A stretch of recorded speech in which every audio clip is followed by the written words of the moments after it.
दोस्तों, मैं आपका दोस्त अर्नव आपके लिए।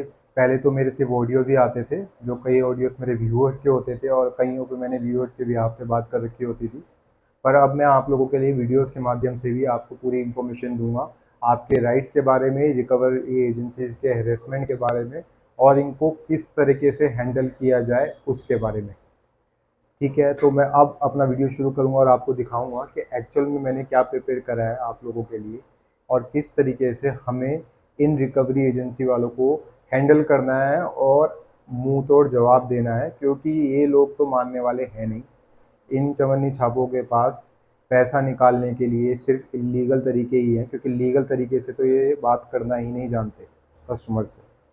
तो आइए मैं आपको थोड़ा संक्षिप्त में बताता हूँ रिकवरी एजेंट कैसे हैरेसमेंट करते हैं रिकवरी के लिए और क्या क्या हथकंडे अपनाते हैं रिकवरी के लिए।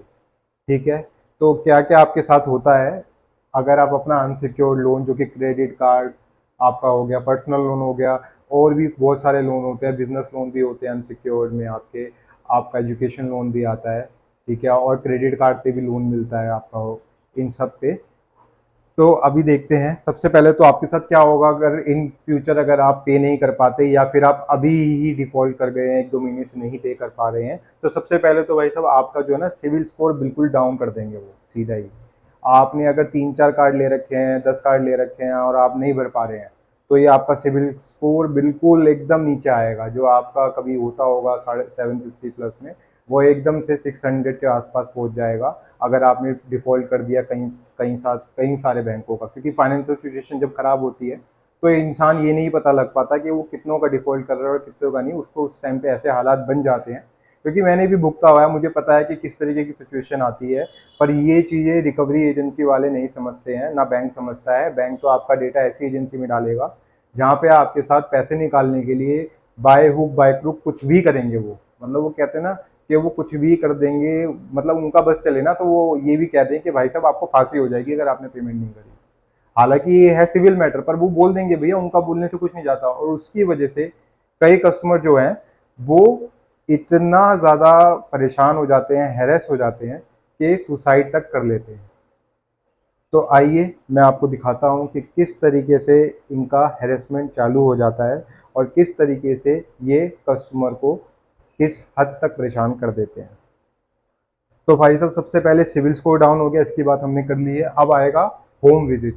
होम विजिट एक ऐसी चीज़ है, मैं जब से अपने ऑडियोज़ डाल रहा हूँ और जब से मैंने कुछ भी वीडियोज़ ऑडियोज़ कुछ भी डाल रहा हूँ, मेरे को सिर्फ एक ही चीज़ सुनने को मिलती है कि सर कब आएगा बंदा घर, कब आएगा बंदा घर, कब आएगा बंदा घर, कितने महीने बाद बंदा आता है, कितने पैसे होने पे आता है। भाई साहब बैंक एनबीएफसी के लिए तो हज़ारों के भी बहुत होते हैं अपने, उनको तो वो अभी बचाने हैं।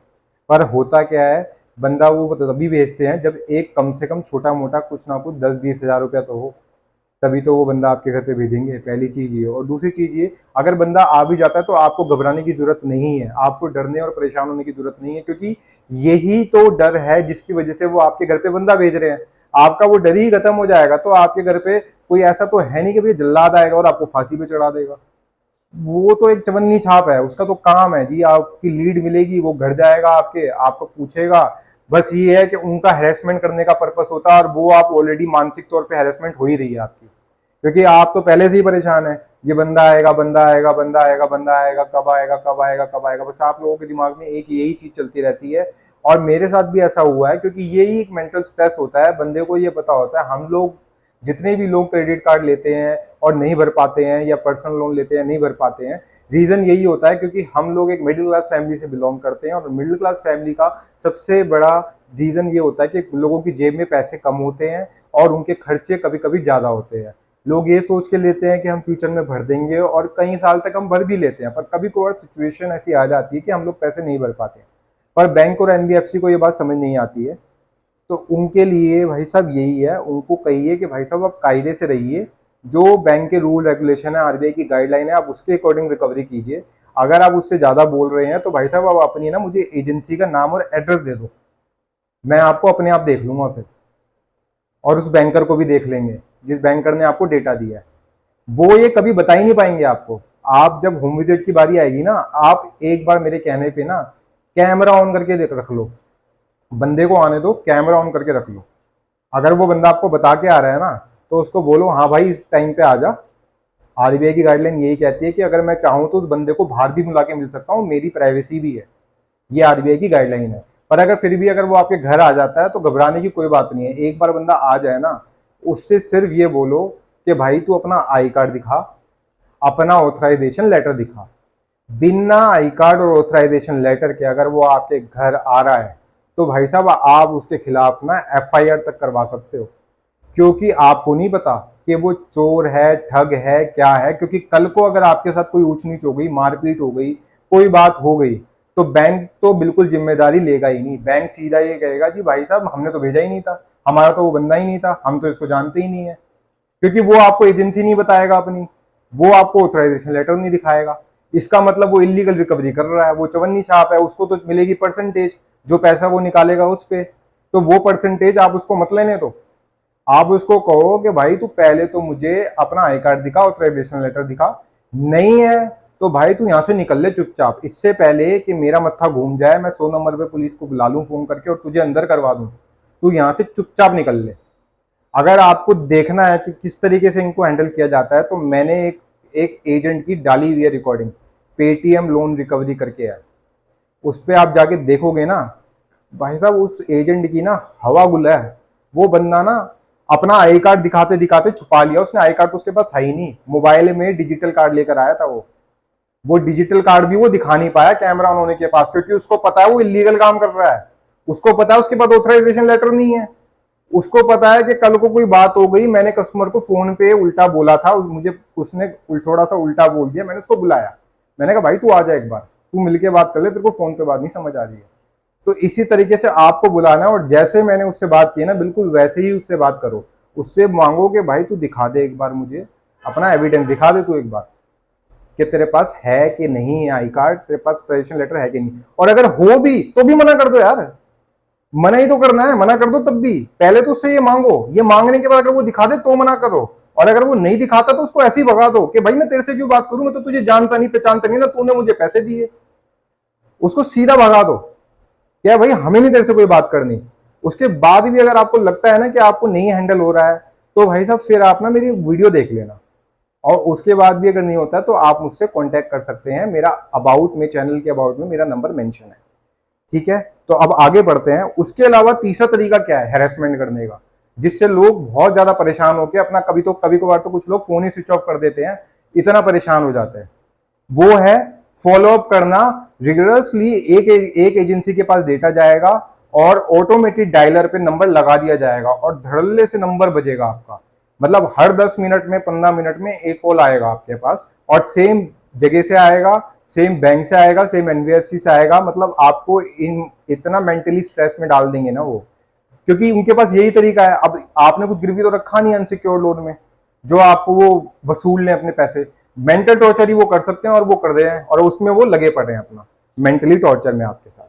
तो उसके अलावा वो क्या करेंगे आपके साथ, उसके अलावा वो करते हैं जी आपके साथ, आपको डायलर वाले नंबरों से कॉल करते हैं।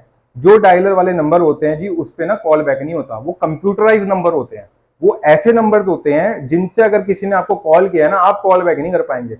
और वहां से आपको मिलेंगी धमकियां, वहां से आपको बोला जाएगा चोर, वहां से आपको बोले जाएंगे अपशब्द, वहां से आपको बोली जाएंगी गालियां। और जब आप हैरेस हो जाएंगे, आप कंप्लेन भी करेंगे ना, तो जी वो कहेंगे जी नंबर दो जिस नंबर से कॉल आई थी, नाम बताओ। भाई साहब नंबर मिलता नहीं है, नाम भी नकली है, क्या बताओगे। एजेंसी वो बताएगा नहीं आपको, कभी पूछ के देख लीजिएगा। एजेंसी तो उनकी अम्मा मर जाएगी एजेंसी बताने के नाम पे। एजेंसी वो बता देंगे कि वो किस बाप की औलाद है, तो उसका बाप नहीं अंदर हो जाएगा ये करने के जुर्म में। भैया हमारा तो सिविल का मैटर है, ये तो क्रिमिनल ऑफेंस कर रहे हैं जो कर रहे हैं, इनको तो जेल होगी। अगर हम पे नहीं कर पा रहे, हमारा सिविल का मैटर है भैया, दुनिया का डिफॉल्ट होता है, इसमें कुछ नया थोड़ना है। फाइनेंशियली कोई भी डाउन हो जाता है, लोगों के बड़े बड़े अरबों खरबों के बिजनेस डूब जाते हैं यार। हम आम आदमी क्या चीज है, हमारे साथ तो कुछ भी ट्रेजेडी हो सकती है। फिर उसके बाद आता है जी आपका reference calling, contact list calling. अब रेफरेंस कॉलिंग क्या होती है, आपने कभी गलती से कोई एक आध बंदे का नंबर दे दिया होगा ना, उस बंदे को कॉल करना शुरू कर देंगे जी, मेरी फलाना से बात कर रहा हूं। आपसे बात भी हो रही होगी ना, 2-3 दिन पहले बात हुई होगी, और आपने उसके बाद उनका एक आध फोन नहीं उठाएंगे, तो वो रेफरेंस पे जाके नंबर मिला देंगे और रेफरेंस में भाई साहब एक आध नंबर होता है। पर ये लोग करते क्या है, आपकी ना कॉन्टैक्ट लिस्ट हैक कर लेते हैं। आप जब ना अपनी ईमेल आईडी इनको देते हैं, वो ईमेल आईडी से आपने अपना फोन लॉगिन कर रखा होता है, वो ईमेल आईडी की मदद से ये आपका पूरा फोन हैक कर लेते हैं। क्योंकि आपने ना इसके अलावा भी बहुत कुछ दिया होता है। आपने जब इनकी ऐप लॉगिन की होती है ना, तो वो जब किसी भी बैंक, एनबीएफसी की, फलाना ढिमकाना की, किसी की भी ऐप लॉगिन करते हैं ना, उस ऐप से आप इनको दे देते हैं एक्सेस। और जैसे ही आप डिफॉल्ट करते हैं ना, या तो इनके पास पहले से ही इन्होंने आपका जो है एक सॉफ्टवेयर में डाउनलोड करके आपका पूरा डेटा रखा होता है, या फिर नहीं रखा होता तो ये इंस्टेंटली आपके वो नंबर निकाल लेते हैं जिन पे आपने लास्ट टाइम नंबर पे कॉल किए होते हैं, वो नंबर निकाल लेंगे पूरे। या फिर आप जिससे टच में होंगे उस बंदे का नंबर निकाल लेंगे, या फिर आपकी पूरी कॉन्टैक्ट लिस्ट ही हैक कर लेंगे। मैंने एक बैंक का देखा था, एफबीआई, आप नाम समझ गए होंगे। उस बैंक ने क्या किया, उस बंदे का पूरा कॉन्टैक्ट लिस्ट निकाल के सब जितने भी बंदे थे ना, सबको कॉल कर दिया। मतलब जिस बंदे से उसको उसकी बेचारे की 5 साल से बात भी नहीं हुई थी ना, उस बंदे के नंबर पे भी उन्होंने फोन मिला दिया धड़ल्ले से कि भाई साहब हमें तो पैसा चाहिए, अब आपकी इज्जत जाए, आप डिफेम हो जाए, कुछ भी हो जाए, हमें कोई लेना देना नहीं है इससे। तो ऐसे ऐसी हरकतें बैंक करता है, और आरबीआई के रूल रेगुलेशन को बिल्कुल साइड में रख के करता है ऐसी हरकतें। उनको आरबीआई के रूल रेगुलेशन से कोई मतलब ही नहीं है।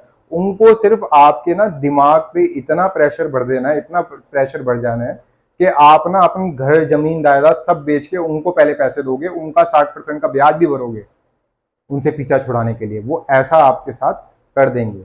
तो अगर आप इसको रोकना चाहते हैं तो पहले तो आप जो है ना मेंटली अपने आप को थोड़ा सा स्टेबल कीजिए, और आप ये सोच लीजिए कि भाई साहब पैसे नहीं है, मेरे को अपने परिवार के बारे में सोचना है, और साथ साथ आपको अपने राइट्स पता होने चाहिए। डिफॉल्ट करना कोई क्राइम नहीं है।